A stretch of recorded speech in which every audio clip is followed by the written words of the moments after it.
Ya comienza Política Global por FM La Tribu.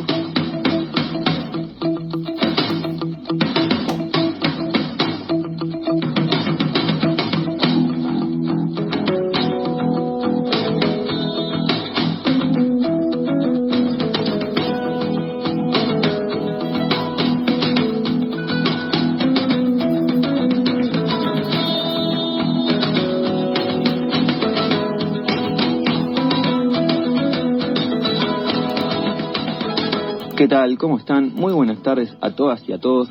Comenzamos una nueva emisión de Política Global, el programa de política internacional de Radio La Tribu, esta querida casa con parlantes aquí en el barrio de Almagro, en su 35 aniversario, les recordamos. Esténse atentos que parece que en junio se viene alta movida, de vuelta a corte de calle, como en las viejas épocas de las fiestas callejeras de La Tribu. Bueno, ¿quién no ha transitado por aquí, por esta emblemática casa de la calle Lambaré? Un emblema de la comunicación alternativa, autogestiva, comunitaria, en algún ciclo de charlas, o en alguna proyección de películas, hasta en una murga callejera, de todo ha habido aquí en La Tribu, así que están todos invitados a ser partícipes, todos somos parte de La Tribu, yo ahora me toca estar acá conduciendo un programa de radio, pero también antes como oyente también siempre estaba acá en la barra clavándome una birra, mirando alguna peli o viniendo a alguna charla interesante, así que esténse atentos. Estoy acá con mi compañero Valentino Micheli Sarkisian. ¿Qué tal, Valentino? ¿Cómo anda? Como Alex, el placer de estar acá como siempre. Bueno, igualmente, y parece que se confirmó que Milei no escucha este programa, ¿eh? Se confirmó, Política ¿no? Global, sí. La semana pasada tuviste una columna sobre la política exterior, que había que ser más pragmático, menos papelón con China, papelón con Brasil. Ahora anotada en la lista ahí España. Papelón con España, es la noticia del día, ¿no? De repente floreció, pero nada, sí, una polémica más de la política exterior de Milei ante, el mundo, un aliado como España. Así es, y casualmente hablando de España, ya nos vamos inmediatamente para allí, arrancamos con una entrevista, cosa poco habitual, pero tenemos, allí son 5 horas más, ya son las más de las 11 de la noche, así que le agradecemos mucho a nuestro invitado, que es un escritor, historiador, doctor en historia medieval, profesor, investigador. Se trata de José Sotochica. Él también ha sido soldado profesional, ha formado parte en la misión de paz de la ONU en Bosnia y Herzegovina, así que le agradecemos mucho por estar atendiéndonos. ¿Qué tal, José? ¿Cómo está? Muy buenas tardes. Los saludamos, buenas noches allí en España. Muy buenas tardes para Argentina y nada, encantado de estar con ustedes en esta noche. Bueno, muchísimas gracias, José. Sabemos que actualmente usted está más abocado a la escritura, al medioevo, de reinos hispánicos, pero este programa es de política internacional, así que lo vamos a traer a un terreno un poco más actual y más mundano. No sé si tiene alguna opinión, alguna reflexión que le haya dejado el paso del presidente argentino allí en España. Aquí es el tema del día, se está hablando en todos los medios constantemente de este verdadero bochorno, un presidente que va a otro país y no solo que no visita al presidente anfitrión, sino que va a un acto de la extrema derecha opositora y allí, con acusaciones infundadas, acusa de corrupta a la esposa por esta última acusación que tuvo. ¿Que le merece alguna reflexión esto? La reflexión que me merece es que por encima de la política y de los políticos están los países, y Argentina y España evidentemente son países con una relación muy especial, primero por la historia que nos une, y luego también por los lazos familiares y afectivos y por supuesto económicos y políticos, ¿no? Y espero que esto se quede en lo que yo creo que los autores de este pequeño drama pues realmente simbolizan para la historia de dos naciones tan importantes como Argentina y España, que son anecdóticos. Bueno, José, usted, además de historiador, como lo mencionábamos anteriormente, fue soldado profesional, además es un gran analista militar, de análisis político, yo lo observo habitualmente, y tiene además una exposición muy clara. El mundo está actualmente inmerso en un escenario belicoso, yo creo que el peor desde la finalización de la Segunda Guerra Mundial, no sé si usted está de acuerdo o no, pero vemos conflictos por todos lados, dominados principalmente por dos grandes conflictos actualmente, ¿no? Comencemos por lo que está pasando, entre Rusia y Ucrania, ya más de 2 años, de lo que fue el ataque de Rusia sobre Ucrania, bueno, pareciera estar un poco empantanada la guerra actualmente, pero muchos comentaristas ya definen casi unánimemente que hay una clara superioridad rusa en este momento. Incluso hay una posibilidad de toma de la ciudad de Kharkov, la segunda ciudad en importancia de Ucrania.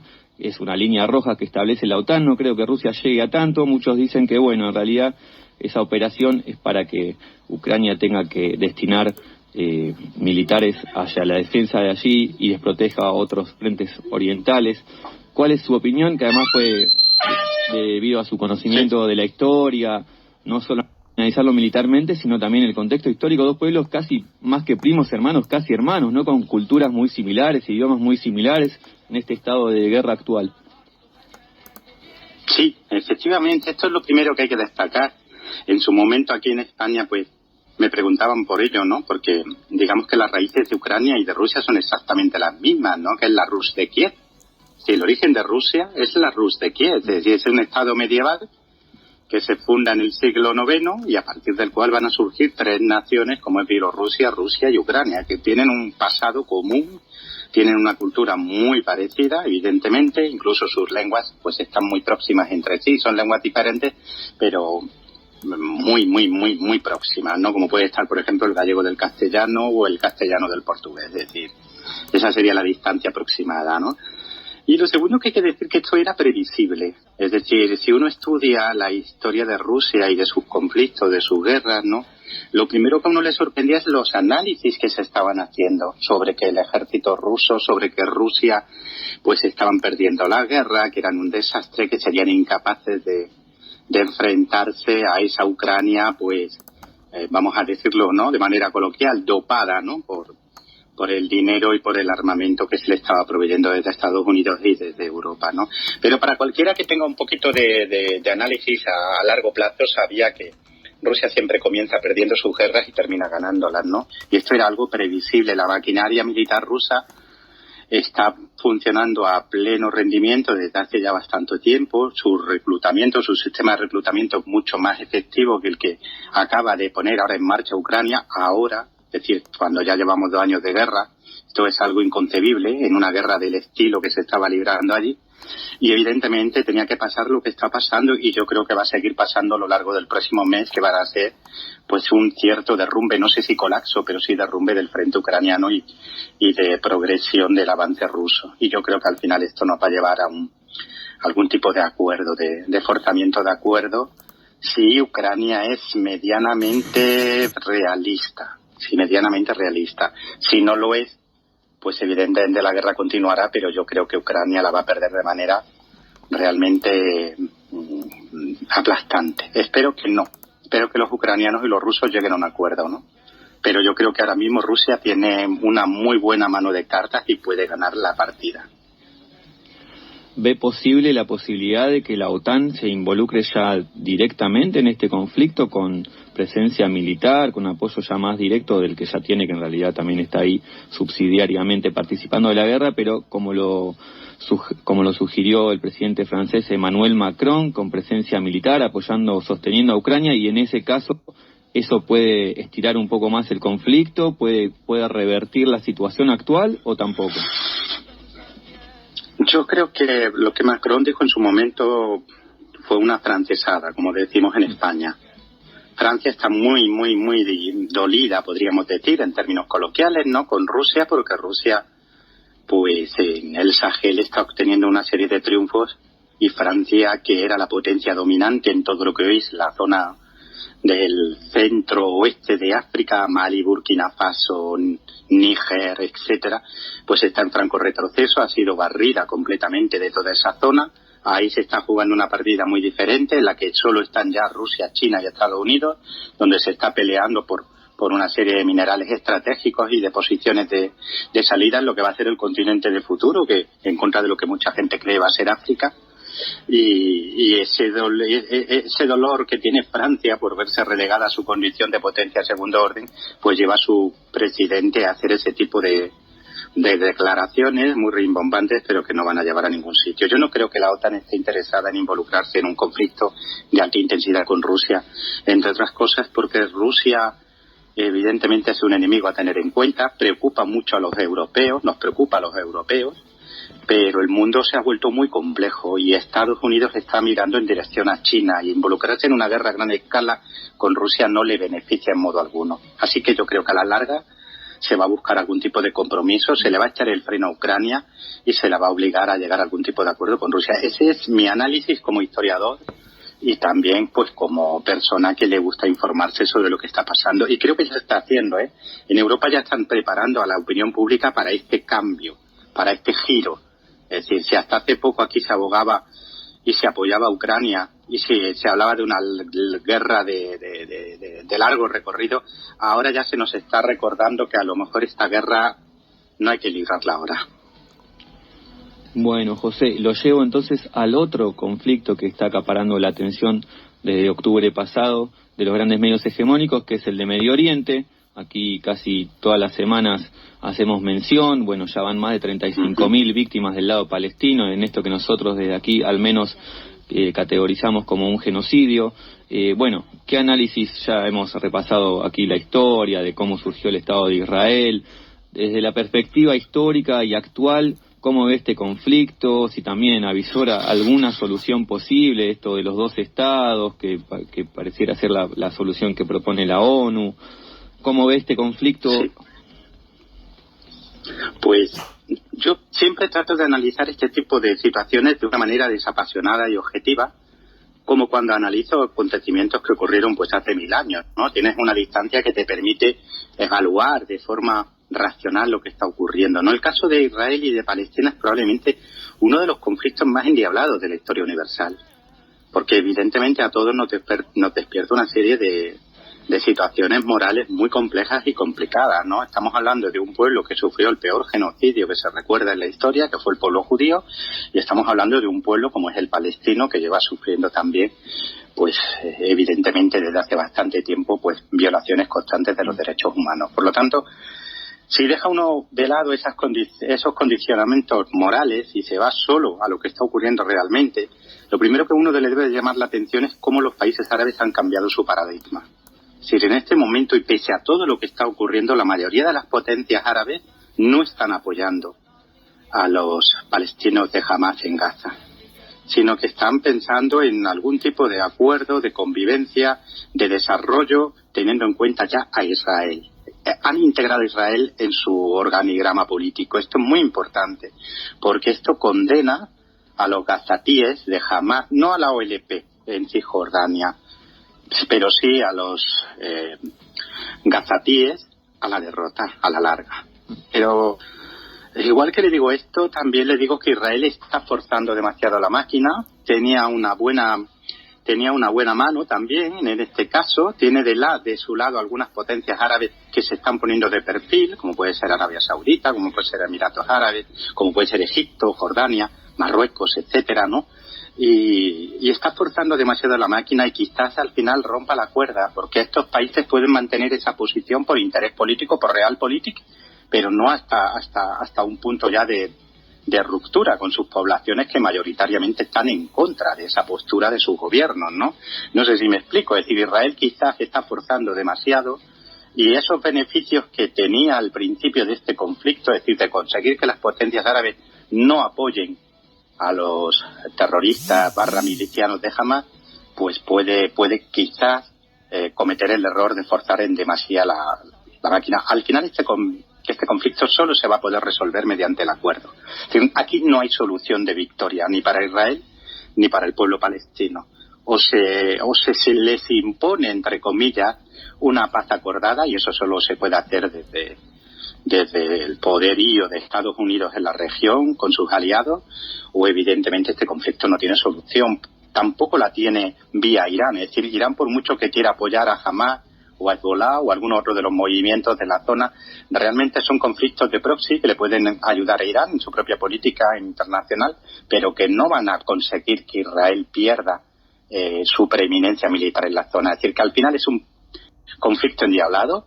Solo se va a poder resolver por el acuerdo, pero yo no veo que ese acuerdo vaya a llegar próximamente. Y desde luego lo que sí tengo claro es que Hamás ha perdido la partida, porque lo que buscaba, que era implicar a los gobiernos árabes de la zona para que rompieran esas precoces o primarias relaciones con Israel, ahí ha fracasado por completo.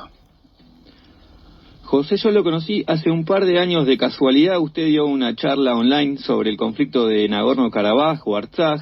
Yo seguí esa charla, no sé cómo lo encontré de casualidad. Obviamente me interesa mucho el tema porque soy de origen armenio. Acá junto con mi compañero me llamó la atención el profundo conocimiento que tenía usted, casi como si fuera armenio. Lo que somos de origen armenio, cuando vemos a alguien así que no tiene origen armenio y sabe mucho y se interesa y se solidariza, no, obviamente inmediatamente se gana nuestro cariño. ¿Ve alguna? Usted dice que el único acuerdo posible, el único final posible del conflicto en Medio Oriente es un acuerdo entre israelíes y palestinos. Sin embargo, el conflicto en Nagorno-Karabaj se resolvió sin acuerdo, de la peor manera. El gobierno, el régimen autocrático azerbaiyano tomando el enclave de Nagorno-Karabaj ya como propio, haciendo una limpieza étnica y bueno, anexionándose esa región que bueno, los armenios reivindicamos como históricamente armenio. ¿Ve algo similar posible, como muchos sionistas abiertamente proclaman, de hacer una limpieza étnica, de expulsar a los palestinos hacia Egipto u otros países árabes y anexionarse todo eso para que sea parte del Estado de Israel? Creo que Israel no puede hacerlo por una sencilla razón. Primero, hablando de Nagorno-Karabaj, fue una vergüenza. Es decir, el mundo no prestó ninguna atención a esa limpieza étnica. Hoy día prácticamente no quedan armenios en Nagorno-Karabaj, en Artsaj, que técnicamente, culturalmente, históricamente fue una región armenia, pues a lo largo de más de 2.500 años, que se dice pronto. Es decir, hubo armenios en Artsaj, en Nagorno-Karabaj, pues mínimo desde el siglo VI a.C., pues hasta ayer por la tarde, ¿no? Y eso se acabó. Y al mundo no le importó, no le importó absolutamente nada que esto ocurriera, ¿no? Teniendo también un genocidio de por medio, como fue el genocidio armenio en 1915-1918, ¿verdad? El primer genocidio de la época contemporánea, a nadie le ha importado. Con respecto a Palestina, no lo creo posible. Primero, pues que porque Israel, nos puede gustar más o menos Israel, pero lo cierto es que tiene, digamos, los límites que impone una democracia parlamentaria. Y por mucho que Netanyahu, que es un líder deplorable y es una persona que está jugando con fuego y que está simplemente buscando su propia supervivencia política y no el bienestar de su propio pueblo, por muy poco que esto nos guste, lo cierto es que en Israel hay una serie de controles, es decir, hay una serie de pautas o de límites que marca la democracia, el parlamentarismo, etcétera, etcétera, etcétera. Yo no veo posible. Y luego, por efectos prácticos, estamos hablando de un área que, para que se hagan ustedes ideas, son 400 kilómetros cuadrados. Gaza tiene 400 kilómetros cuadrados. ¿Sí? Caben muchas Gazas en Buenos Aires, por ejemplo, en el área urbana de Buenos Aires. Pero son 2 millones de personas. No es viable que consigan eliminar a la población gazatí ni evacuarla hacia Egipto, que Egipto jamás lo consentiría, jamás, por su propia supervivencia política, que este es otro de los grandes problemas que tienen los palestinos. Ningún país árabe de la zona está dispuesto a acogerlo por experiencias previas como la que sufrió Jordania o la que sufrió Líbano en los años 70, ¿no? Es decir, que yo creo que este es un conflicto que no tiene solución armada y no tiene solución política, a no ser que se imponga esa solución política, y solo la puede imponer Estados Unidos.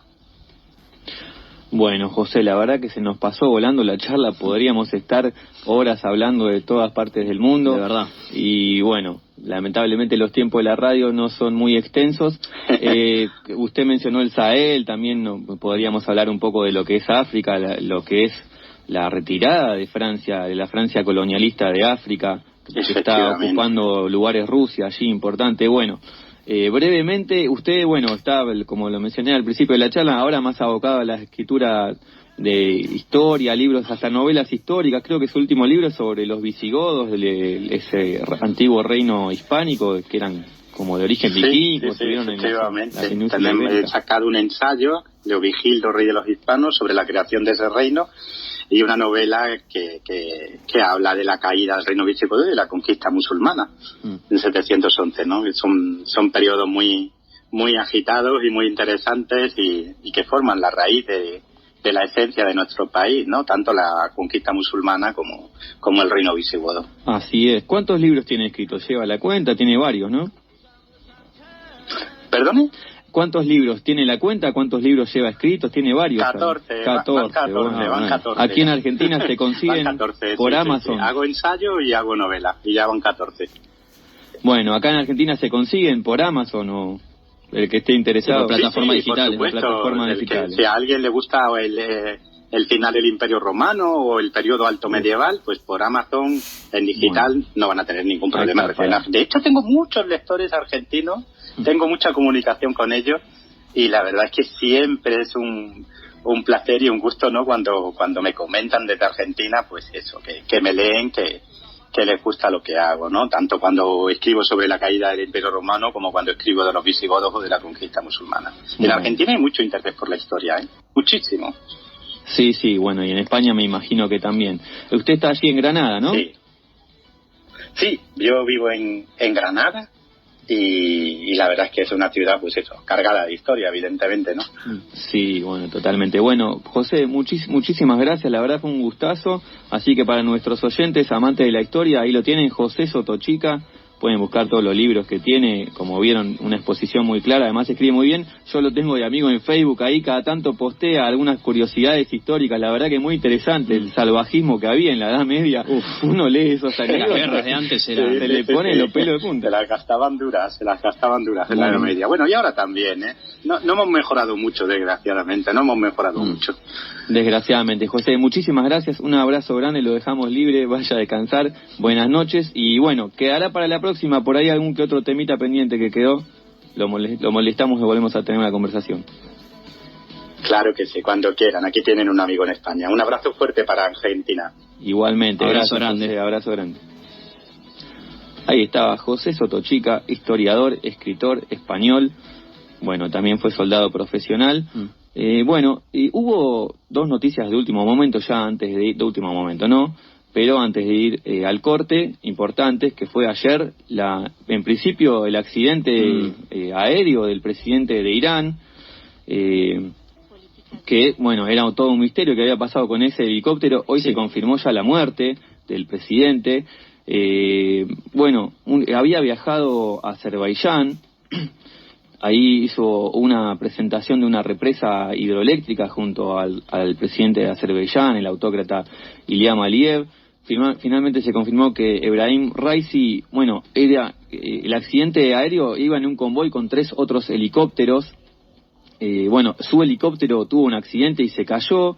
Tuvo una extensa búsqueda porque era una zona montañosa. Tuvieron 15 niebla. horas sin encontrar los restos, pero tardaron 15 horas en encontrar los restos del presidente de la República Islámica de Irán. Así es, se confirmó lamentablemente el fallecimiento. Esto abre todo un panorama político incierto. Obviamente asumió, como establece la Constitución iraní, su vicepresidente, Mohamed Mokber, como presidente interino. La Constitución también establece que en el plazo de 50 días tiene que convocar a unas elecciones.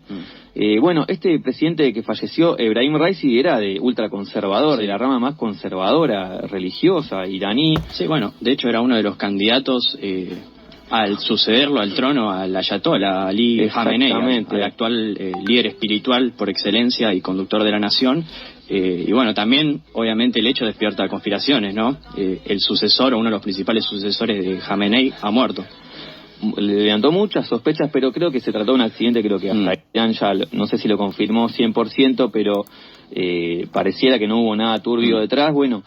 Y también se abre un panorama incierto sobre quién lo va a suceder, porque hay que convocar a elecciones en 50 días, pero este sector ultraconservador del presidente Raisi, el único sucesor que aparecía ahí asomando la cabeza era su canciller, que también falleció en el accidente, Amir Abdollahian. Así que vamos a ver qué sucede allí. Se van a dar elecciones en Irán, pero vamos al corte con una canción iraní, ya que estamos ahí. Vamos a escuchar a un dúo que se llama Endo, y hicieron una canción medio política sobre, hubo numerosas movilizaciones masivas en Irán después de lo que fue el asesinato por parte de la policía de la moral, como existe ahí, de la joven de origen kurdo Mahsa Amini, por no llevar el velo islámico.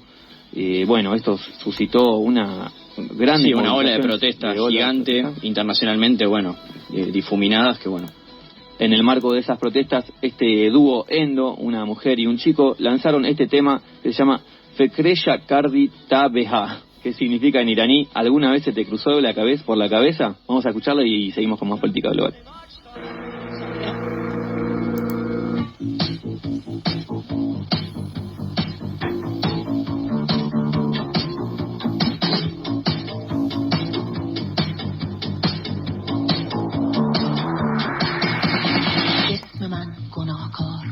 تشویش افکار جرم خودت چه بوده فکرشو کردی تا به حال به من گوش کن اگرچه تو نداری گوش پندار از من بگیر این هشدار که تا ابد نیستی بر کار من در کف خیابون جون به کف بی نقاب.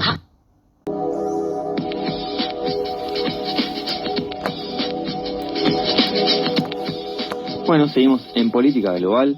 Nueva llamada telefónica, Hoy nos hacen el programa los demás. Hoy tenemos los invitados a full. Sí, pasamos de España, pero nos vamos al continente americano, cruzamos el Atlántico. Allí está nuestra compañera Jessica García. ¿Qué tal, Jessica? ¿Cómo andas?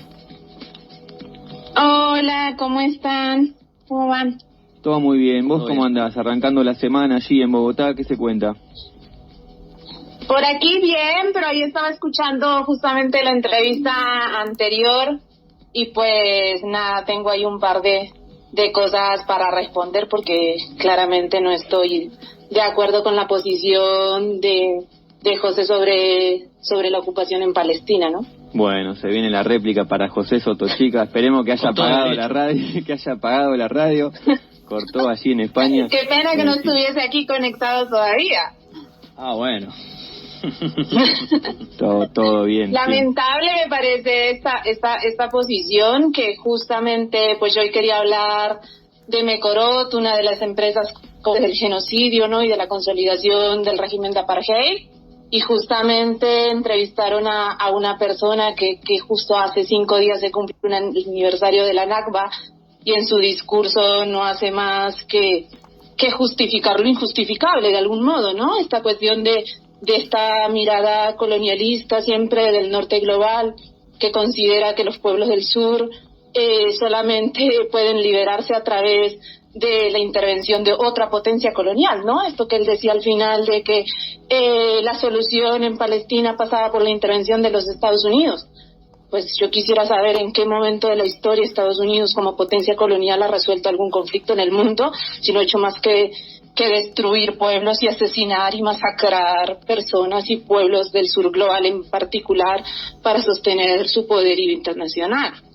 Es decir, esa sería una pregunta que le haría a José, digo, desde esta mirada del norte global que está viendo desde España, ¿no? Su país que también sigue vendiendo armas a Israel para sostener el genocidio, pues que está viendo, ¿no? Y este doble rasero, ¿no? Y esta mirada hipócrita siempre del norte global, donde siempre se espera que las víctimas sean sumisas, no reaccionen, no resistan de ningún modo, ¿no? Que pidan por favor que se les libere, que por favor se le quite la bota que pisa sus cabezas, que por favor se los deje de humillar y cuando deciden resistir, pues nada, se los condena al ostracismo total.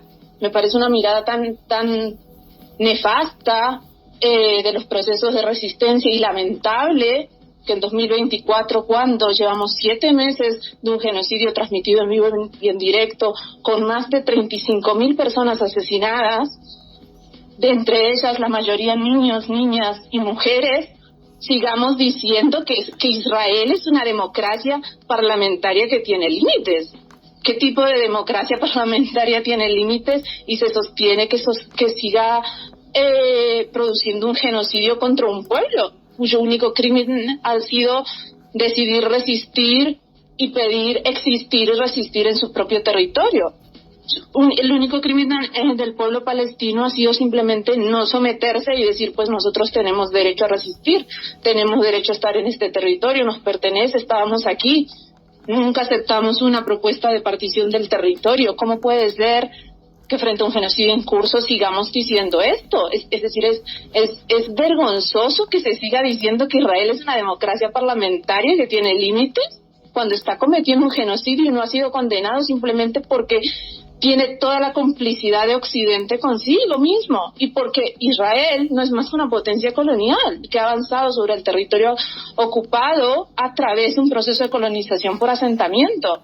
Es decir, que es parte de Occidente y es una posición tremendamente racista avanzar en un proceso de ocupación que no podría haber sido sostenido si no fuese por toda la complicidad de las potencias occidentales que le siguen vendiendo armas y que siguen haciendo negocio con la guerra y con la vida de los palestinos. Y en ese punto me parece terrible que tengamos que seguir escuchando estas cosas que no tienen en cuenta que hay un genocidio. Es decir, en la Corte Penal Internacional, que no ha podido hacer nada prácticamente desde su creación para juzgar a nadie, ahora se atreve a emitir unas órdenes de detención para Netanyahu. Y hay gente que todavía sigue diciendo que Israel es una democracia, que no lo puedo entender, sinceramente. Bueno, hecha la acotación, Jessica, que por supuesto compartimos, también por supuesto respetamos y no compartimos la posición de José, pero bueno, era nuestro invitado, así que simplemente él opinó, dijo su parecer respecto a ese conflicto. Bueno, pero también otro sistema de apartheid que tiene de Israel, de ejercer su opresión colonial sobre el Estado, sobre Palestina, es a través del agua, ¿no? El apartheid del agua, que le denominan a través de la compañía estatal Mekorot. Bueno, el acceso al agua ahí diferenciado para los colonos judíos en Cisjordania de lo que son los ciudadanos palestinos, y en la Franja de Gaza también el acceso al agua depende de una compañía estatal israelí. ¿Nos ibas a comentar al respecto también? Sí, justamente, es que creo que, bueno, acá aclarando, yo creo que no son una cuestión de opiniones, hay hechos concretos, los más de 35.000 muertos son reales, han sido asesinados por la maquinaria de guerra israelí, y parte de esta maquinaria de guerra no es un loco que se levantó un día y dijo vamos a cometer un genocidio, ¿no? Es decir, no le carguemos toda la responsabilidad solamente a Netanyahu, cuando hay un sistema de opresión sostenido a lo largo de 70 años sobre el pueblo palestino, y parte de este sistema de opresión y apartheid que ha sido consolidado y denunciado por numerosas organizaciones internacionales, entre ellas Amnistía Internacional, e incluso al interior del Consejo de Derechos Humanos de Naciones Unidas se ha denunciado, pues ese ha sido el rol de Mekorot, ¿no? La empresa estatal de agua israelí, que ha consolidado también un proceso de apartheid, no solo en Cisjordania, sino también en Gaza. Es decir, Mekorot ha avanzado en la ocupación del agua. Si uno recorre a Cisjordania, ve los tanques de agua de Mekorot en territorio ocupado, viendo que las comunidades palestinas que viven al lado de estos tanques de agua no tienen acceso a este agua, se la tienen que comprar a la empresa israelí de agua. Los palestinos, por ejemplo, en Cisjordania no tienen derecho a hacer nuevos pozos de agua, no tienen derecho a tomar su propia agua, sino que se la deben comprar a la empresa israelí de agua Mekorot. E incluso si quieren hacer o limpiar estos viejos pozos de agua anteriores a la ocupación israelí, pues tienen que pedir permiso a la autoridad civil israelí, que en realidad es militar, pero que tiene todo el control de la zona C, por ejemplo, en Cisjordania, y al mismo han tenido el control en Gaza. Sabemos que ahora en el proceso de consolidación del genocidio en Gaza, una de las herramientas para avanzar en este proceso no solamente ha sido el bombardeo, la hambruna y la restricción de la llegada de la ayuda humanitaria, sino también incluso el ataque a todas las fuentes de agua, a las estructuras de desalinización del agua a la que tenían acceso los palestinos. Pero todo esto al final está bajo el control de Mekorot.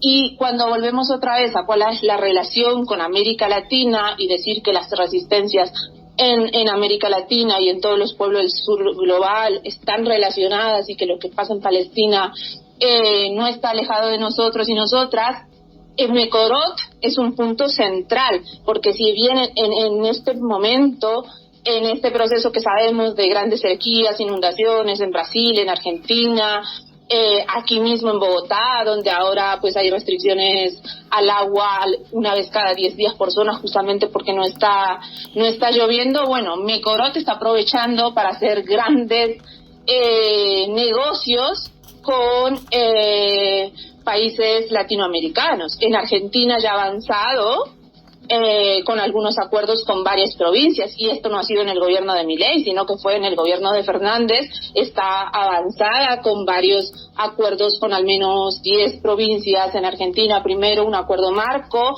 con el Estado Nacional y luego otros acuerdos con las provincias, donde la campaña Fuera Mecorot ha estado intentando denunciar justamente esta avanzada, denunciar que la población sepa lo que está pasando, lo que significa eso en términos del avance sobre el agua y la privatización del derecho al agua y los intereses que hay ahí, y que están de acuerdo con Mecorot, y que toca estar muy pendiente de eso, y que en eso muchas asambleas en defensa del agua alrededor de toda Argentina se están pronunciando en contra de la avanzada de Mecorot, no solo por esta dinámica extractivista y de consolidación de un proceso de privatización del agua, sino también por el rol que Mecorot ha tenido en el sostenimiento y la consolidación del régimen de apartheid contra el pueblo palestino.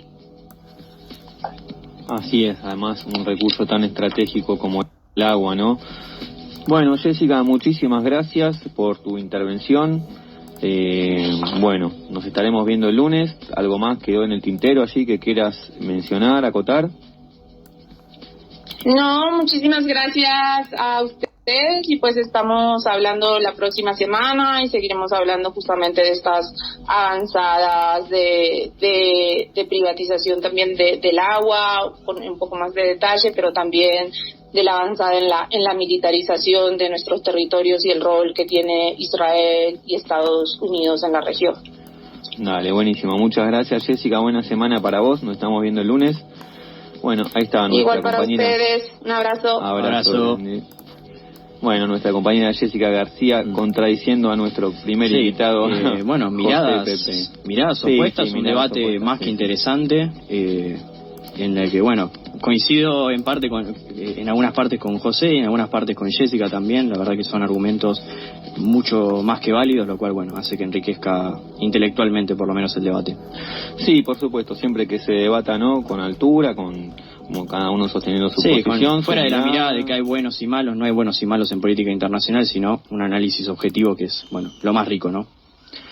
Por supuesto, pero bueno, nosotros ahora nos mudamos de región nuevamente, volvemos al Cáucaso, este país tercero en discordia ahí en el Cáucaso, siempre Armenia y Azerbaiyán. Habíamos mencionado en algún programa esta ley rusa que le denominan algunos de agentes extranjeros, que se estaba aprobando en Georgia. Finalmente se aprobó, Valentino. Finalmente, bueno, el Parlamento lo aprobó, el Parlamento de mayoría del Sueño Georgiano, que es este partido nacionalista de Georgia que quiere hacer, bueno, un contrapeso a toda la vorágine europeísta, ¿no?, que se vive en Georgia. Bueno, la presidenta de gobierno de Georgia, Salomé Zurabishvili, fue de hecho que, bueno, la noticia fue que anunció el veto de dicha ley. El presidente puede vetar, es el jefe de Estado, el jefe de gobierno es el primer ministro, que, bueno, casualmente está esta rivalidad, ¿no? El primer ministro es parte del Sueño Georgiano, de este partido nacionalista, que es Irakli Kobakhidze, y la presidenta de gobierno, jefa de Estado, es justamente pro-europea. Entonces está como esta división dentro del sistema político georgiano, que, bueno, con este veto se profundizó mucho más lo que es la oposición, ¿no? Hablemos un poco del contenido de la ley. Esta ley consiste, se llama Ley de Registro de Agentes Extranjeros, y consiste en que cualquier medio u organización de comunicación, digamos, que reciba más de un 20% de financiación proveniente de extranjeros, deberán registrarse como organizaciones defensoras de intereses foráneos, quedando, llegado al caso de seleccionarse, claramente señalada por los organismos gubernamentales, ¿no?, que ejercerían así mayor control sobre las voces en general, ni siquiera las voces críticas, en los medios de comunicación nacionales. Como dijiste, la ley había sido aprobada por el Parlamento tras los votos positivos de 83 diputados, de 125 creo que son, del Parlamento georgiano, que es unicameral, que, bueno, el partido que lidera el primer ministro, ¿no?, Irakli Kobakhidze. Un tipo muy histriónico, por cierto, un tipo que, bueno, asociado al corte de pelo que tiene, a la peluca, muy asociado a Milei, por lo menos en los memes de internet. Y bueno, la aprobación de dicha ley en el pasado, el mes pasado desató protestas en las calles de Tiflis y Kutaisi. Kutaisi, recordemos que es la capital donde se sitúa el poder legislativo. Tiflis es la capital, central de Georgia, ¿no? por parte de ciudadanos proeuropeístas, mucha juventud, muchas banderas de la Unión Europea junto a la de Georgia. También se podían ver banderas de Ucrania en claro apoyo, o en todo caso de oposición a la campaña que viene desatando Rusia hace 2 años en Ucrania. Y bueno, en el Parlamento también estuvieron estos ánimos caldeados. Recordamos, bueno, cuando lo charlamos por primera vez, las imágenes virales que se vieron en el Parlamento georgiano, las trompadas entre los diputados, que bueno, se debió primero a una agresión de un miembro oficialista, es decir, del partido, como se dice, de Sueño Georgiano, a un opositor, que bueno, dejó un momento viral ahí, digamos. Esta ley es cosa seria para los georgianos, que se lo toman como vida o muerte, y se lo deberían tomar, porque bueno, nada más ni nada menos fija el rumbo de su país en política exterior y de alineamiento, ¿no? Con el bloque occidental, con el bloque no occidental. Y bueno, la figura de Irakli Kobakhidze, esta figura nacionalista que emergió en los últimos meses, digamos, asumió en febrero la primer magistratura, viene un poco a contrapesar, ¿no? Es como la piedra en el zapato del proyecto de Zurabishvili, de la presidente, que quiere, bueno, llevar cada vez más al país hacia la Unión Europea, a ser miembro pleno en algún momento incluso. Y bueno, es por eso que se nombró también a esta ley como la ley rusa, ¿no? Porque bueno, en Rusia en 2012 se sancionó una ley similar, bueno, bajo Vladimir Putin claramente, que le permitió tener mayor control sobre las voces críticas. Como conocemos en Rusia, la libertad de expresión es algo muy limitado, y bueno, esta ley, según la presidenta, quería imitar un poco lo que fue esa ley del Kremlin, ¿no? Que había sacado en 2012. Obviamente Sueño Georgiano niega la analogía de estas leyes, digamos, niega que sea una réplica la ley que está impulsando de la ley propagada por Putin. Es más, se desligan de Putin, diciendo que bueno, que Georgia debe ser un estado sin influencia de actores extranjeros en general, ni Rusia ni Occidente, sino que tiene que ejercer soberanía. Pero bueno, digamos, en la opinión pública se tiende a solapar o digamos a relacionar fuertemente a Sueño Georgiano con intereses prorrusos, ¿no? Y bueno, en principio la líder georgiana logró vetar la ley. Es verdad que la ley se vetó, la ley que había sancionado el Parlamento con mayoría, y va a devolverla con dicho veredicto al Parlamento, que bueno, como vemos, obviamente, por la mayoría de diputados que hay de Sueño Georgiano, va a insistir con esta ley y va a querer sacarla a toda costa, ¿no?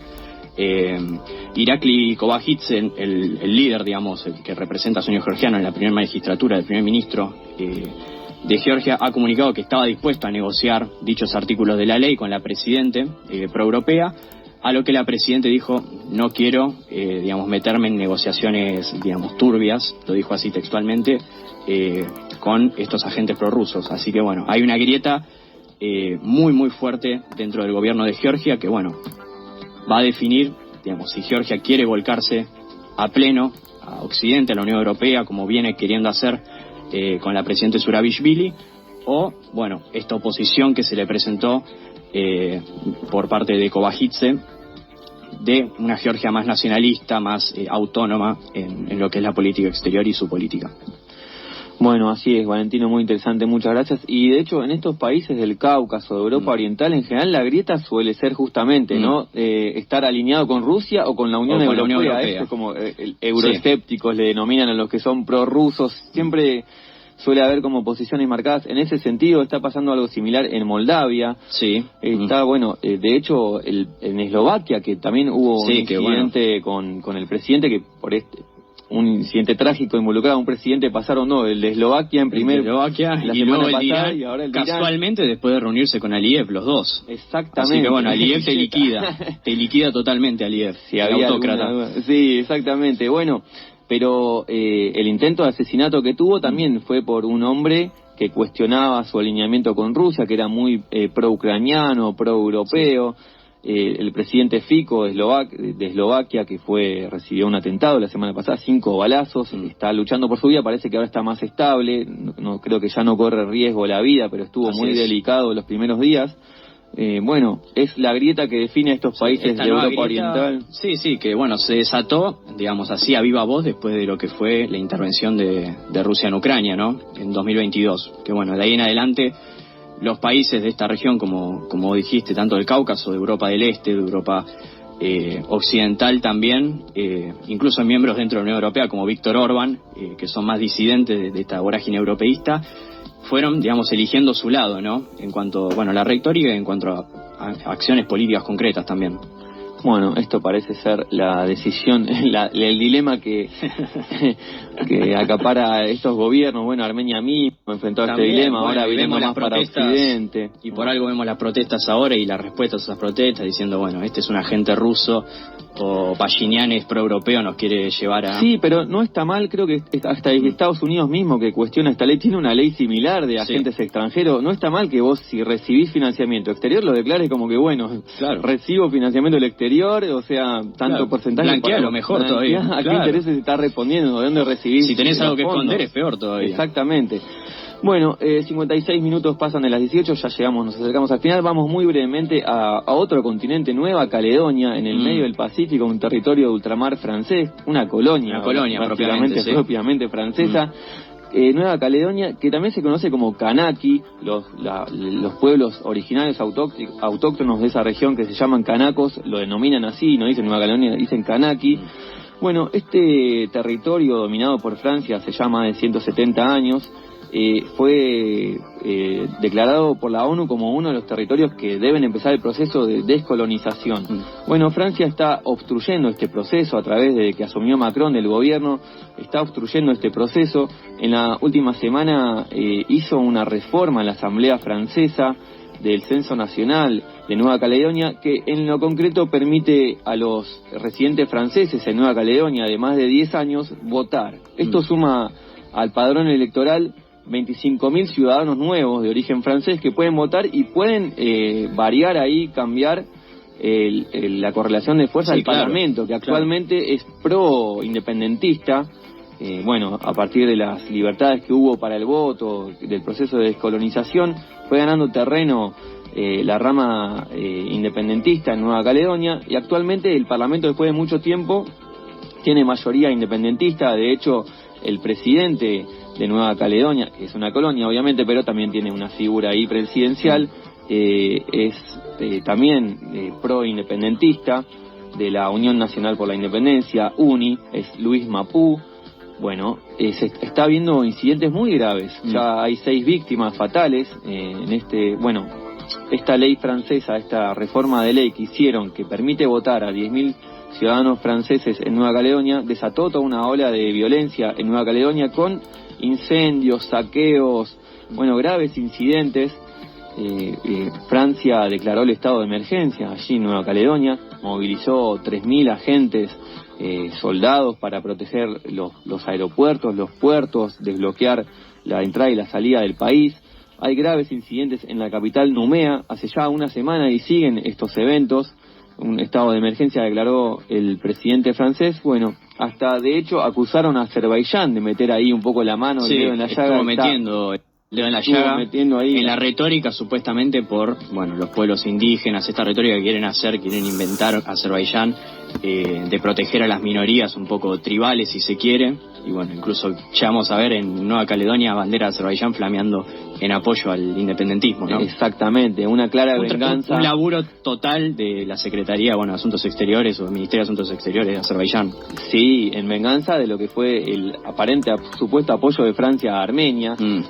Bueno, ahí empezaron a meter el dedo en la llaga de las colonias francesas. Ustedes nos acusan de limpieza étnica en Carabobo. Bueno, claro. Vamos a... Siempre tienen algo más, sea inventado, sea en parte verdad, sea en parte mentira. Una cumbre de ex colonias francesas por la independencia, están agitando. Bueno, ahí, en una ciudad también ocupada de Nagorno-Karabaj, ¿no? Entonces, digamos, siempre con la vorágine nacionalista propia de Azerbaiyán, pero bueno, la retórica protegiendo a las minorías. Bueno, así es. Igual, más allá de este apoyo nefasto que tiene por parte de Azerbaiyán, apoyamos el movimiento independentista de Nueva Caledonia. No tiene que haber más colonias en el mundo. Apoyamos también en la descolonización, ¿no? Tenemos reclamos en las Islas Malvinas nosotros, que bueno, son argentinas, siempre serán argentinas y se encuentran usurpadas por el Reino Unido en este momento. Gracias, Valentino, muchas gracias a Camila en la operación técnica, gracias a Jessica, gracias a José Soto, nuestro invitado, gracias a todos.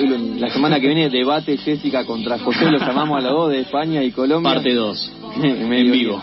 Bueno, gracias a todos, pasen una buena semana, quédense con Algo con Algo. شادکر en morratsväll kan girna en mest av väl. Lars